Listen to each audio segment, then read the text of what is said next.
ক্ষতি হয় ওটা তো পূরণ হয় না।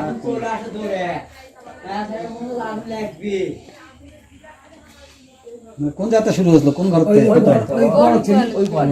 ওটা থেকে শুরু, মানে এদিক দিয়েই আসছে। এদিক থেকে এটা চলে গেছে।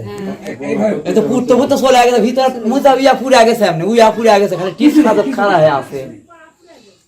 এখন সবগুলো খুলে করে নতুন খাবার। এই বাড়ি কি আপনাদেরই? আমার জামাই বাড়ি বাবা। ও আচ্ছা আচ্ছা। এটা আমার ভাস্তার বাড়ি, বড় ভাই ভাস্তে। ও আচ্ছা আচ্ছা। আর এইটা হলো আমার বাসা। দেশে এবং দেশের বাইরে যে যে প্রান্ত থেকে এই ভিডিওটি দেখছেন সবাইকে একটা তৃতীয় শুভেচ্ছা।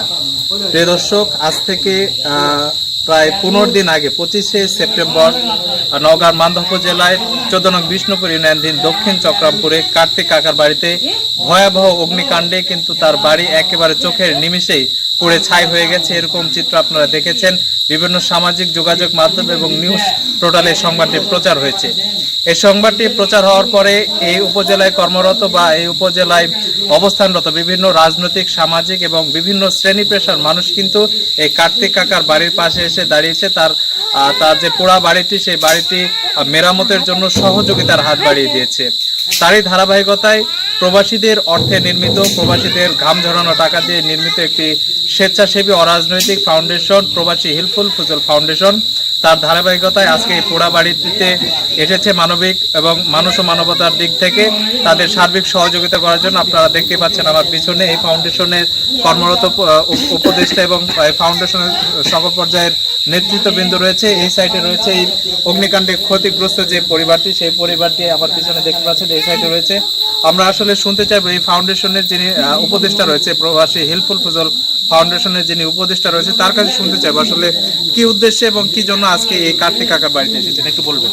আমি মোহাম্মদ রেজাউল হক, প্রবাসী হেল্পফুল ফজল ফাউন্ডেশনের উপদেষ্টা মণ্ডলীর সম্মানিত সদস্য।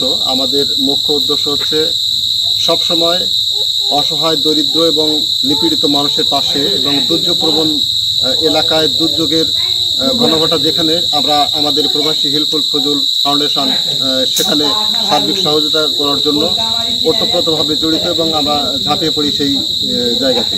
আজকের তারই ধারাবাহিকতায় আজকের এই ক্ষতিগ্রস্ত পোড়া বাড়িটির জন্য আমাদের ফাউন্ডেশন থেকে সামান্যতম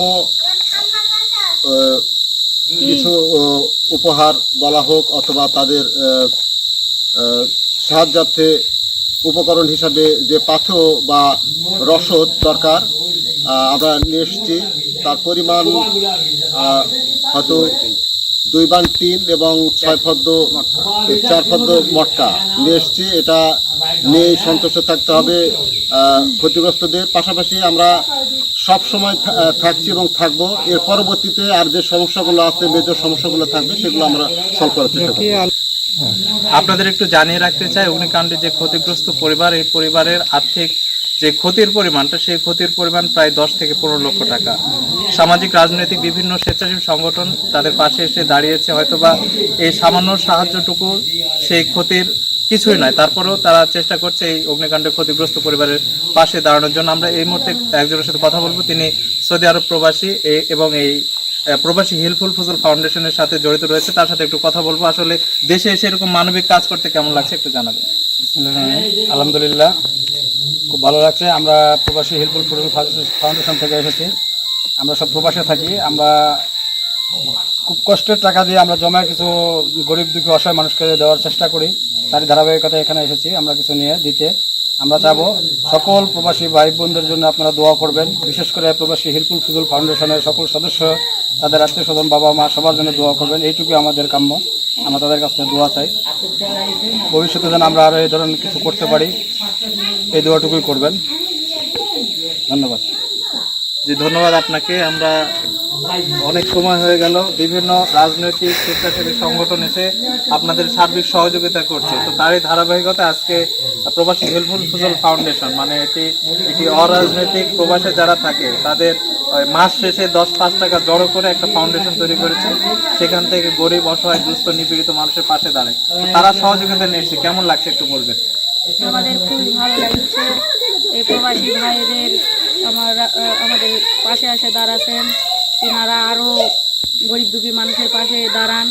আরও মনে করেন যে মানুষের হেল্প করুক, এবং তাদের জন্য আমরা দোয়া পাচ্ছি।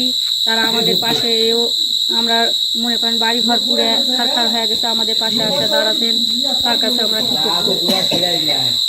জি, ধন্যবাদ আপনাকে। তো এই ছিল সর্বশেষ নওগাঁ থেকে শাফিল ইসলাম রকি।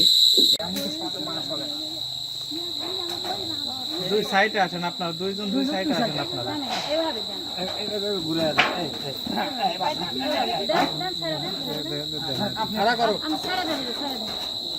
ঠিক করলেন তো, ঠিক করলেন। সুন্দর। ওই মোটরটা ওই সাইডে আপনারা চলে যান, ওই টিনের ব্যাক সাইডে চলে যান সবাই। হুম হুম হুম।